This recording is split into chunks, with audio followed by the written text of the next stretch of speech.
Welcome to the Grow Strong Leaders podcast. I'm your host, Meredith Bell, and I interview business leaders who are committed to their own growth and the development of everyone on their team. If you enjoy my podcast, be sure to subscribe and rate it on your favorite podcast platform. Thank you for joining me on the Grow Strong Leaders podcast. I'm your host, Meredith Bell. And my guest today has a unique perspective. She is not only an entrepreneur herself, but she has also invested in more than 70 startup companies and small businesses. So she's observed firsthand many examples of both good and bad leadership. We're going to be talking about those today. I want to welcome as my guest, Raja Skogland. Raja, welcome to my show. Thanks for having me. Excited to be here. Well, I am so looking forward to this conversation today. You're my first guest from Norway. And I want to give special thanks to Jeremy Barr because he is the one who introduced us. And Jeremy is a former guest on my show. He was on episode 235. So I want to encourage my guests to go back and listen to that interview. It was quite a lively discussion. And He's very inspiring, indeed. He is. He's amazing. And you had to almost slow down that interview because he just crammed so much information into a short period of time. I think our conversation will be at a more normal pace today. Raja is the founder and chair of the Visionary Company and VC. She's created an ecosystem of experts, board members, investors, and serial entrepreneurs. And their purpose is to help startups, scale-ups, and small to medium-sized businesses raise money and build profitable, scalable businesses. Raja is also a board member of NorBAN, the Norwegian Business Angel Network. And Raja, from our first conversation, I learned what a fascinating story you have. From working inside companies to being an entrepreneur yourself, it hasn't been a smooth, journey. And I would love for you to talk a little bit about your experiences and how that's brought you to the work you're doing today. Yes. So we're going back to 2003 when I started working in the private banking industry in Switzerland. That's where I grew up, in Geneva. And I used to be in banking, did many things from investment management to risk management to trading, been in charge of the trading desk for funds and relationship management. Some of my clients were royal families from the Middle East. However, even if everything looked great on paper, titles, money, we live in Geneva, Switzerland, it's very luxurious and so on, it was simply a perfect bubble, way too perfect. You really feel, and this is how I felt, like I'm living under a bubble. This is Geneva. It's a closed network. Everybody knows each other, and it's just about money, money, money. And I felt I was missing something. I was too young to already just have that in my life and my world, where when I worked in, even in any bank, really. And no offense to my friends, to my many friends who are still bankers and in private banking. They know I'm honest and I tell them this to your face. I left that world because for me, it was just lacking some authenticity. It was too perfect. And I wanted to make an impact. I felt the world was out there, outside this bubble. And maybe it's because I'm actually born in Morocco. So my parents are Moroccan and I grew up in Switzerland. And every year I was leaving that bubble, going on holiday to Morocco, meeting the rest of the family and seeing a completely different world. So for me, there was this conflictual realities between a country under development and luxury in Switzerland. So this is really how it started. I was like wondering, how is it possible? And really at a young age, wondering, I remember 16, 17-year-old wondering, what can we do? How come there are people begging on the street and others driving Ferraris, What's missing there? What can we do? How we Is there anything we can do? So that was really the beginning of everything I've built so far, bridging the gap, giving access to opportunities, and figuring out what is missing exactly. So when I was in banking, I was venturing regularly into the startup world, starting on the side, going back to bank, starting on the side, going back again. Until, I was in my early 20s and nothing was really picking up. There was no ecosystem, no advisors, no mentors, nothing. Even the startup word did not exist really. It was very new. And I was amongst the first one looking into it in Geneva. That was in 2003, 2004. So my husband is Norwegian. We met in Switzerland, in Geneva, and he had an opportunity in Norway. And literally, he came back home one day telling me, Raya, I got headhunted. Would you like to go to Norway? And I said, let's go. And that I just had our first kid at that time. So I remember he came back home. I was with the baby. And he said, Raya, I got headhunted. Would you like Norway? Would you consider? We went there once, on holiday. What do you think? I was like, let's go. It can't be worse than Geneva. It cannot be worse. And here we are 9 years later. So we moved to Norway and I decided that I was not going to go back to banking before really venturing into the startup world and figuring out who am I? What can I do? What's out there? I wanted to remove the label that I had on my forehead, which was banker, right? That was what I had on my CV. That was my experience, expertise, everything. My world, my network was bankers and people from the finance industry. So I wanted to go somewhere. That's what Norway gave me the opportunity to go somewhere where I was not known. So I could create a new persona. I could discover another persona in me from scratch, connect with my authentic self. That's the amazing thing that Norway gave me, figuring out who I am. So I came to Norway. And I will keep it short, this story, because it's been ups and downs, obviously. Coming to a new country, not knowing anyone, not speaking the language. I'm still not speaking the language and wanting to start a business. So obviously I started a business and it failed. Then I realized, okay, what can I do?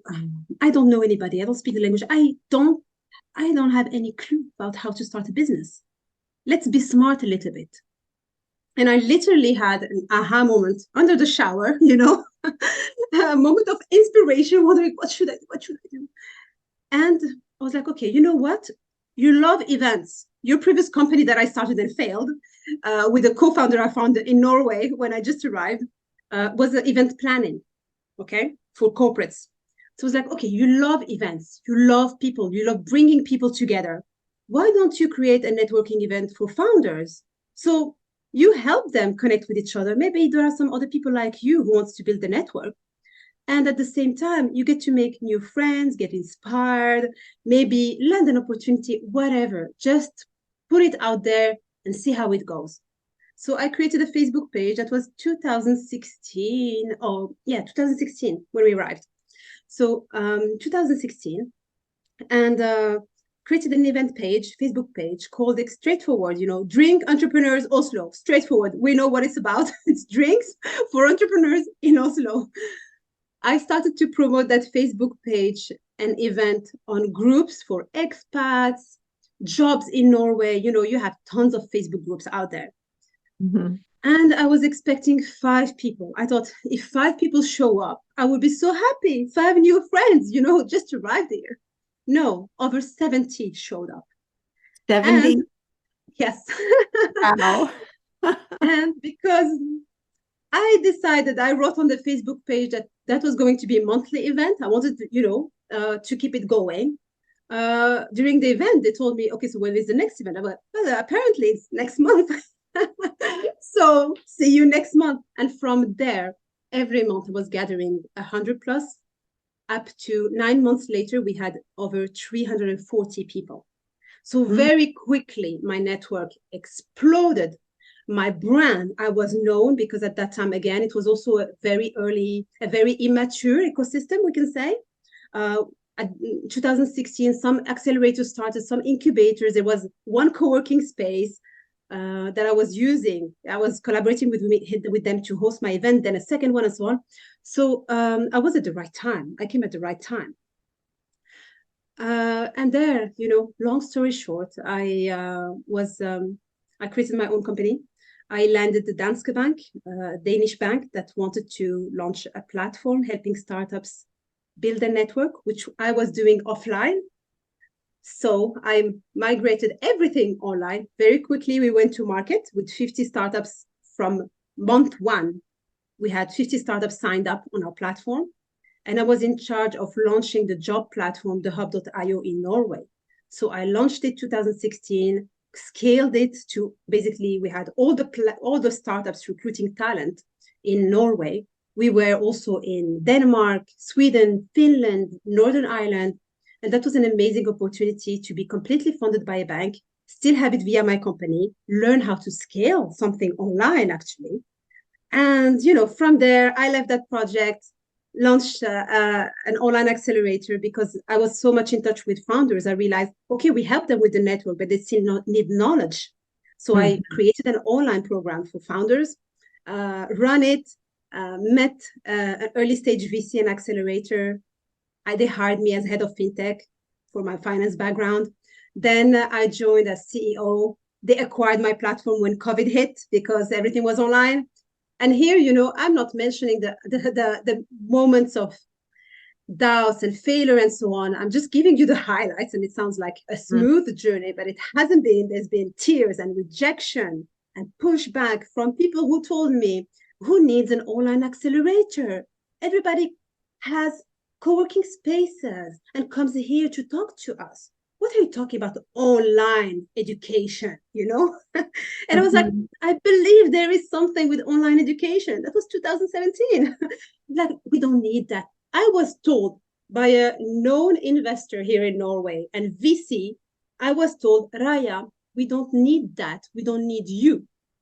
When about the job platform for startups, I was told that. And for the online accelerator, was told, no, we don't need that. We have them here. So I face rejection. Don't listen to those who reject you. Maybe they just don't get it. But it's been very interesting. And after leaving so I was hired as CEO of the largest accelerator in Norway, one of the most active ones. And in the middle of COVID, they acquired my platform. I became CEO. And I decided to leave. Because I had I just needed to be myself again. When you join a bigger company, you are, especially as the CEO, of course, it was a very comfortable position. I have a team, we have funding, we have money, we are investing, we're advising, I'm coaching, this is exactly what I wanted. However, there was something missing again. That I went to seek out there with the visionary company and VC. What was missing was the international aspect. The company I joined was very Norway focused, and I felt I really wanted to connect with the rest of the world. I was in touch every day on LinkedIn in particular, and today my audience on LinkedIn is over 35,000. So every day I'm in touch with founders, investors, advisors from all around the world. This morning, I was in touch with people from, Sweden and Egypt and Israel just in the morning because they are advisors. They're people I send companies to. They're my clients. So I was missing the international aspect, and that's also my competitive advantage that I have an international background. I can speak many languages, and even when sometimes we only speak English, I can understand their perspective because I've been around enough. And Geneva is also a very international city where I think it's over 40%, I think, of international. It's international. It's hard to find Swiss people in Switzerland, in Geneva. Like Swiss people are the minority in Geneva. So it's a very international city. And I needed to stay in touch with myself and leverage my competitive advantage, which is being me and being international. This is what I advise everybody, every founder, to leverage their oneness, their uniqueness. Always leverage uniqueness. You know, Raya, your story is so fascinating. Those two really big pivot moments for you where you had what we might consider a very comfortable position there at the bank in Geneva. And then again in Norway, after your company got acquired and you were working within this larger organization and you had everything. I want you to know how much I admire your being in touch with your own needs and recognizing your sense of purpose was not being fulfilled in that position. So you didn't settle. You decided to pursue it. And I know because just hearing you talk about that journey, any of us that have tried things and gone out and especially trying something new, the negative comments you hear, you know, the naysayers who discourage you from pursuing your dreams. I heard them. One of the things that I know had to be really important for you, and I know you mentioned this when we spoke before, was this whole idea of your mindset, you know, that creation of yourself and belief in yourself that could withstand the negative input or even the setbacks and failures that you had. What role did that play and how does that look in your life? It is so important. You know, when you get sick, mentally or physically, your business gets sick, everything gets sick around you. You don't have the energy. And when your mind is fine, taken care of, when your body is fine, taken care of, everything is thriving around you, right? It cannot be otherwise. Because even if you face rejection or whatever, your mindset is so strong that you can handle it. You look at things from an other perspective. You manage it differently. So the mindset is so important. And it's not because I know that I'm always great at it, at being aware of that. It's okay. It's normal that there are ups and downs. Ups and downs, we try to remember. I try to remember. And when I coach my clients, try to remind them that it's when you are feeling down, remember that this is normal. It's teaching you something. It's telling you something. It could be that, you know, you're talking to the wrong business partner, or this is the wrong target audience, the wrong kind of clients, or the business model. It's teaching you something. Or maybe you're not taking care of yourself. So reconnect. Let's use these moments where we feel down to go back on track, to reconnect and clear, and assess what is happening. So our mindset is our greatest tool. We have to take care of it. It's from the people we surround ourselves with. So the naysayer, you know, what can I say? Try to take distance with what they say. If you still want to be friends with them, or completely, you know, move away from that circle. Think about it. Does it really serve you? Why are we sometimes still friends with some people? Because we've known them for 20 years, maybe we can still keep them around, but take some distance with what they're saying, and maybe even when it comes to meeting them. So we have to pay attention to who we surround ourselves with, what we consume, what our body consumes, but also what our mind is consuming, our brain. And I'm not talking about food. I'm talking about content here. What we watch, what we read, the news, what we pay attention to. There's a lot of toxicity out there. And myself recently, you know, with the events, the recent event, and I'm not even going to say recent event because it feels like there's always a war happening these days somewhere in the world. Yeah. And when you start to pay attention to it, of course, we need to have a awareness of what's happening in the world. But I also realized how it was impacting me. Yesterday, I was reading the news and I was like, this is like, I really feel so much sadness. We have to also protect ourselves. We can't let things go through us. So we have to be careful what we consume, how much time we consume certain things, set boundaries in our life with everything that is around us. We're exposed to so many things nowadays. You know, our grandparents, even our parents, life was more simple. As humans, we haven't evolved to be notified with everything that's happening in the world, to be concerned with everything that's happening in the world. We know everything all the time. Our brain is overwhelmed with the amount of information we provided. I don't think we're ready for that amount of information. And I believe we need to have just be mindful and self-aware that we cannot cope with everything, and that's okay. So we have to protect our space. Yeah, that is such an important point, Raya, because of this constant barrage of news that we can expose ourselves to. What are some of the practices that you've adopted on a daily basis, or even, multiple times during the day? What are some things that you do to help protect your mind so that you, as much as, because of course, having those down times, like you mentioned, is part of the human experience, right? It's just not all smooth sailing. And so in the course of your day or week, what are some of the practices that have been most valuable for you in maintaining a healthy mindset? So I would say there are different practices. And, I'm not like religious when it comes to that. So I'm not going to be doing the same thing every day. Like lately, I had a cold. So during 3 weeks, I'm not following my practice. I should. I'm not perfect. I know the theory. I try to apply it, but I'm not perfect. And I think it's okay to have moments of weaknesses and be human. However, what I'm consistent with is that I removed certain social media apps. So I removed Instagram. I removed YouTube. I removed TikTok. I don't need to be there. I don't need to be scrolling down and watching pet videos and whatever comes on my feed. Okay. I removed Facebook. I removed Messenger. My friends know where to find me. So the professional network knows how to find me. It's LinkedIn. LinkedIn, I keep it, but I'm not even scrolling, spending time on it. I'm very mindful with my time, how I focus my energy. So that's one, with technology. Two, the people I surround myself with.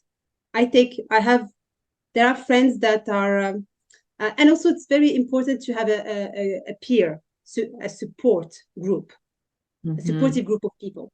So being surrounded by people who have done it before and who are going through the same journey is very important, because you can call each other, you can rely on each other, you can advise each other. We don't know it all. That's also very important. So I have several advisors that are also advising companies we work with, and I use them as my advisors. I have also, I'm there for the companies I advise. I'm there for the companies I invested in, but they're also there for me, So often we have this, when I talk to my husband about my clients, I call them, so yeah, I met, like, I mentioned one of them, for example, Alex. I met Alex, for lunch, my friend client. I call them my friend client. So it's like, yeah, it's very strange, this expression that you have your friend clients, because my clients become my friends. Yeah. And I will call them if I'm not always perfect with my clients. I'm very authentic, and I share my ups and downs, and I show them that it is normal. We are human. We need each other to support each other. We need each other to advise each other. I am advising you on a certain expertise I have, but I'm willing to listen to you. I don't know it all. So it's not like this authority figure where I'm here to give you advice and listen to me, I know best. No, I'm here to give you advice on what I know. Okay. But I also show you my weaknesses. I should also show you that sometimes I'm weak. Sometimes I don't know it all, but I try to figure it out. And I say it, even with my team. And this is when maybe goes to leadership and the topic you're very passionate about. So I've worked with many startups. I have invested in several companies and accelerated thousands of founders since I started my journey, 2016. So in terms of leadership, I would say, and this is something I learned from the Norwegian culture as well, where we are humble and we're transparent and we trust each other. There is very little micromanagement. There is very little, I'm superior to you. There is a lot of collaboration. And even my kids are learning collaboration and empathy at school. So some moments when, for example, lately, I give you an example. I was stressed out. It's the morning, kids are trying to pack their bag, and I'm trying to pack my bag, and everybody is rushing to the door. And something happens, and one of my kids starts to cry, and I'm just like, okay, I can't handle this right now. You have to cry. I have to continue packing, okay, my stuff. And then my other kid comes to me and tells me, Mama, he was crying and you didn't show empathy. Oh, wow. And he's 10. And I'm like, you are right. I am sorry about that. I try to explain. I explain also my weaknesses to my kids. And I also asked for feedback from my team, but also from my kids. So do you have anything you can tell me so I can become a better mom? So I can become a better leader? Is there any feedback you can give me? Do you have a good understanding of the situation, of what's happening? So it's continuous feedback, trust building, collaboration. We collaborate. I'm not superior. We're here. We have a goal. We have a mission, and everybody is extremely valuable to make this happen. So no micromanagement with my team, project based. We know what we need to do.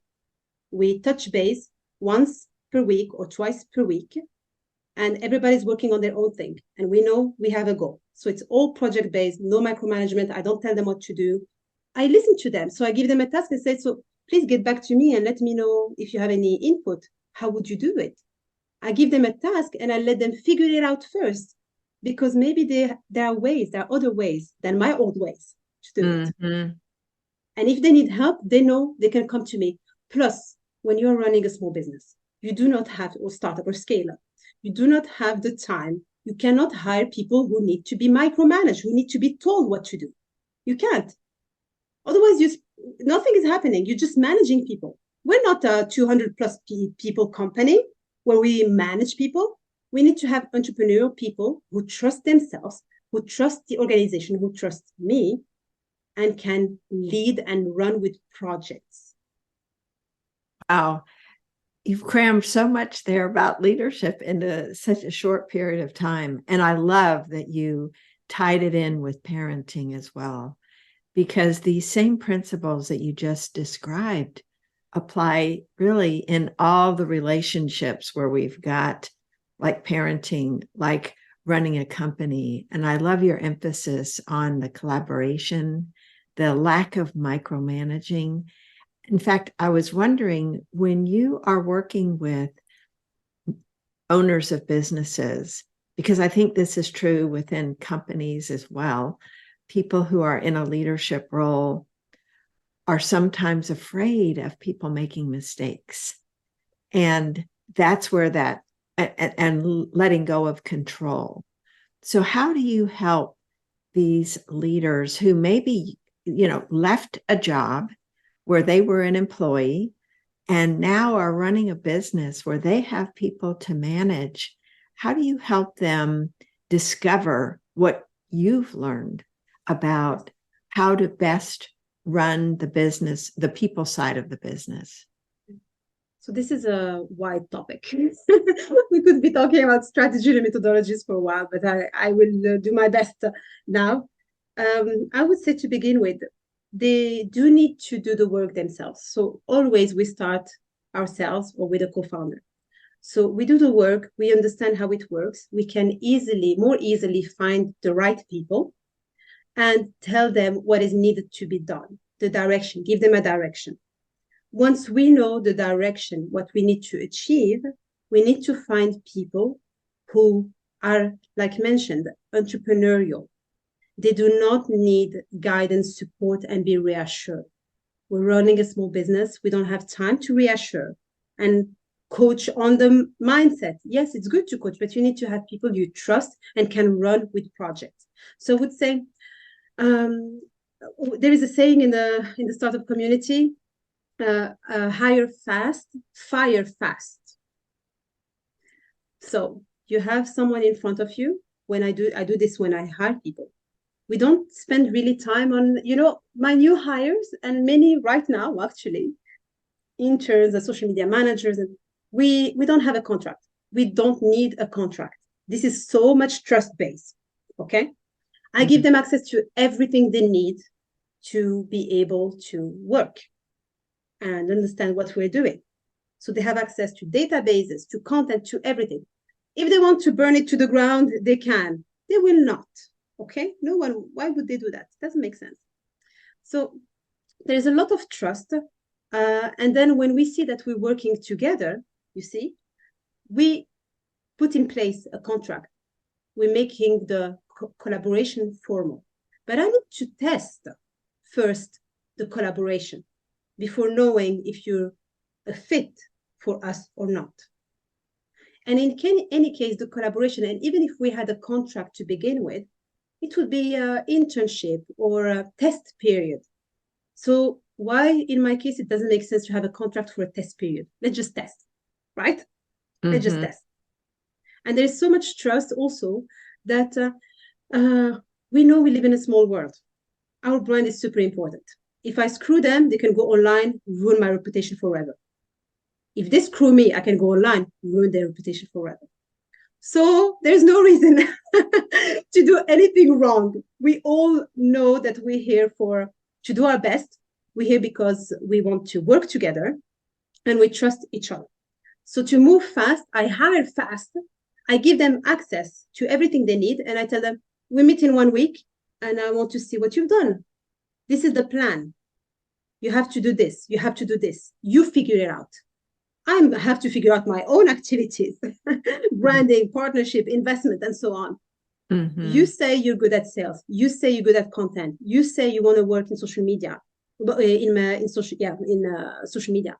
So prove yourself. Show me what you can do. We meet in 1 week, deliver. And I have people who've been working with me for years like that. And I have others who came quickly and left also because they can't deliver. So we're not working together, obviously. Sometimes we don't even need to talk about it. They just realize, they don't deliver. So what else? I'm not going to be sending them, asking them to help me further.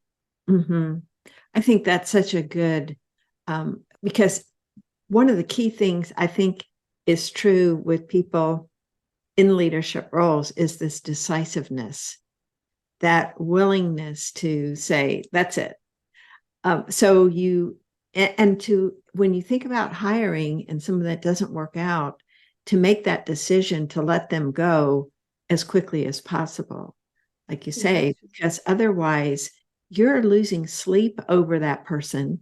Your energy is taken away. And sometimes it's not in either person's best interest to let it drag out.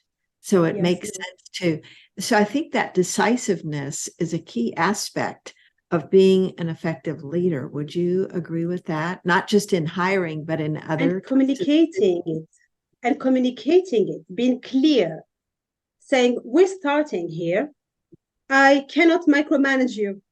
I cannot really coach you on this. I want you to help me. I want someone who's willing to learn. I know that you don't know it all. I don't know it all, but I want you to be, street smart. I want you to figure it out. I want you to be independent. If you want to run a business, be part of a company that you're building from scratch, you need to be independent. And we can then create things together, because I'm running my thing, you're running your thing, this one is running their thing, but we are going in the same direction. And then we catch up once or twice per week to make sure we're aligned. And this is how I work with everybody in my team. We don't need to be in touch with each other. We live in different places. Some are traveling a lot between Sweden and Norway. My other business partner is traveling within Norway, north and south. Another one is in the Netherlands. So we're very agile and very independent, but we are working towards the same goals. And that's very important. Having a mission, having a clear goal, and then how we get there, we can be flexible. However, we know that there are certain steps to get there. We need to make money. We need to raise money. We need to have products. We need to take care of our clients. We need to take care of our portfolio. We need to do marketing campaign. So it's always project-based. Now, when we have KPIs with my previous company, when I was running the hub, we had KPIs. So that's very helpful too. That comes at a later stage, especially when you are an online platform, right? So when you're scaling online, you do need KPIs. And here I'm talking, we were scaling in many countries at the same time. We're not working together. I'm managing Norway. I need to coordinate with Denmark, Sweden, Northern Ireland, Finland. We meet once per year. That's it. We talk online and we have KPIs. And we don't talk online all the time. So we share our KPIs once per week. We had a shared Excel spreadsheet with 20 to 30 KPIs from engagement, tracking engagement, conversion, awareness, traffic to the website, jobs created, applications via the platform, marketing cost, and so on. So we were tracking all these KPIs, sharing them across the Nordics. So Denmark knows if I performed well or not, right? And it's not about micromanagement. It's about being playful. It became a game to share our KPIs and share strategies. So how come did you get 200 plus new companies on your profile from last week to this week? What did you do? What are the strategies you've done? Yeah, so I've done this and I've done this. This worked, this didn't work. So it became a game to hit our KPIs. I love that you brought that up, because I think so many times we can get caught up in the intensity and be overly serious. I mean, business is serious, but if you can introduce a playful aspect to it, it just makes it more enjoyable. The whole journey is more enjoyable, and the interactions with others are great. What I love about what you're describing too, Raya, is this whole learning environment. We're learning from each other. No one of us has all the answers. So it ties back to one of the words you used earlier, which was humility. This recognizing that I can readily admit if I don't know something or I don't have the answer to something, because as you have so skillfully done, you've created a group of people, a network, a team, a support system where somebody does have the answer. And so you can draw on their expertise and you're learning from each other. So this true learning culture, learning environment it propels you forward. And I think makes those KPIs, rather than something that's, dreaded or worrisome, something exciting to aim for and achieve. When we launched the hub and we had Danske Bank as a client funding the platform, the KPIs that were set were very high and scary. And I remember being stressed and disagreeing with them because they were set by the client, not by me. And they wanted certain numbers. And however, we managed, and I think across the Nordics, we were quite stressed out. Are we going to hit the KPIs? What's going to happen if we don't get the KPIs? They're going to move the projects to other companies. We're going to fail and so on. But we managed to collaborate and have always this sense of we're in this together. We're here to help each other. And it's going to be fine. We're going to figure it out. It's going to be fine. So the group dynamic was so important. The culture we had was so important, where even the person who was, because we were in different countries, but we had Denmark, the person who they launched first in Denmark, right? So the one who launched first in Denmark took this mentorship role towards me and the others. So she was really a mentor to me. We had mentors instead of having, feeling that somebody's there watching what you do, because they have started it before. We could have thought, oh, they're looking at us. They've done it before. They're watching us. No, she came as a mentor. She came as a friend, showing me, guiding me, instead of telling me, oh, what's going on this week? Or what have you done? Have you worked? How many hours? Honestly, year 2, everything was rolling so much that, I was probably working less than, I was working at 9 to 3 or something like that, 5 hours per day. But I was hitting my KPIs. And some days I would work more on Saturday or Sunday because there is a crisis to manage. There is something PR going out or something, a user, whatever. We had also absent a lot of bumps on the way, especially since we were founded by a bank and there was a competitor on the market that was bootstrapped. So we were the bad guys, pretending to be a startup, fully funded by a bank. So the people who I had within the startup community that were my friends, some of them start to be against me, say, "Oh, you sold to the devil, Raya. You used to be like us. Now you're funded by a bank, and the one your competitor was a friend. He's a friend of you," which is true. I even recorded an interview with him a few months ago where we talked about how it felt for both of us. We were friends, and you know what? This is also very interesting, because Thomas, who actually ended up acquiring the hub.io, so my competitor acquired the platform. So Thomas and we were friends before I launched the platform. He tried to recruit me for his company. And I said no, because I knew something was going to happen. There was a deal on the table that I was going to land with the bank. So I was like, I don't know, I'm not sure what I'm going to work with you. Let's explore, let's see. I was wait and see. Then I launched his competitor. So what a betrayal, We stayed friends while we were competing, and actually we were supporting each other. And I talk about this in one of the interviews I've shared via my newsletter that is still available for my community. We could notice that they were going on our platform to approach our startups listed, looking for talent. But we were also doing the same. We were going on his platform. I was going on his platform to approach the startups. Fair game. While we're friends. At the same time, at some point, he had a very similar design to our design. It looked almost the same. So here we have the management. Now at the Nordic level, we're talking about the competitor. We're saying, we can't let this happen. This is a copy paste of our design, right? What do? I call Thomas and I tell Thomas, listen, this is what is happening right now. We notice. I'm talking to my competitor, the CEO, and I'm telling him, Thomas, listen what's happening. Your design is very similar to ours. The guys there, they don't like this. So please do something before it escalates. And this is how we've been working, him and I, over 2 years. So not feeding each other confidential information, just being there for each other and making sure he doesn't get screwed up and I don't get screwed up. Sorry, pardon my language.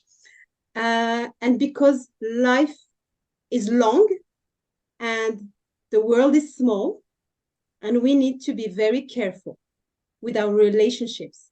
He can one day acquire us. He did. So we need to be very kind, very respectful, even more with your competitors. Raya, that is such a beautiful story to, I think, draw our conversation to a close, because there's a principle underlying this in what you've just said. And that really is to have that mindset of abundance. Yes. To recognize that there's opportunity with everyone, even someone who on the surface or in reality is a competitor of yours.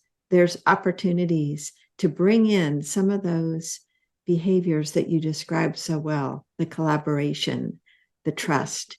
And like you say, there's so many ways. I think what you're really saying too is think of the long term. Not the short term. You could have a short-term win, but a long-term loss because you're not taking the big picture into account. So be kind, always kind. Be kind, always kind. Take care of your reputation. Yes. There is enough for everyone. We don't need to fight. We don't need to hate each other. No, the principles you've shared apply so much, not just to the world of business, but to the world at large, being kind to others.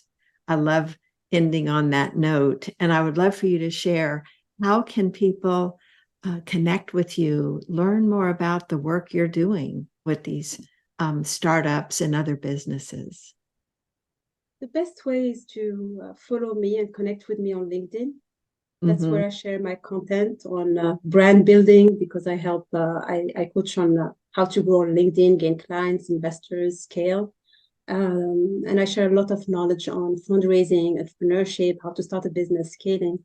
This is my passion, and that's my channel. So if anybody wants to connect with me, feel free to reach out on LinkedIn. Great. And we'll have that link on your show notes page of your interview, as well as for your website. Raya, thank you so much for being with me today. I so admire who you are and how you show up in the world and how you model for others, how, you want to draw out those same characteristics in them. I can see why you have been so successful over the years, just because of your values and what you represent when you bring yourself to any business situation or personal situation. I love that friend clients, that says it all about your emphasis on relationships. So thank you again for being with me today. Thank you so much for having me. It was a pleasure. Thanks for tuning into my podcast. Now head over to growstrongleaders.com and check out our 2 books, Connect with Your Team and Peer Coaching Made Simple. While you're there, download the free Facilitator Guide to find out how to implement our unique peer coaching system. Until next time, I'm Meredith Bell.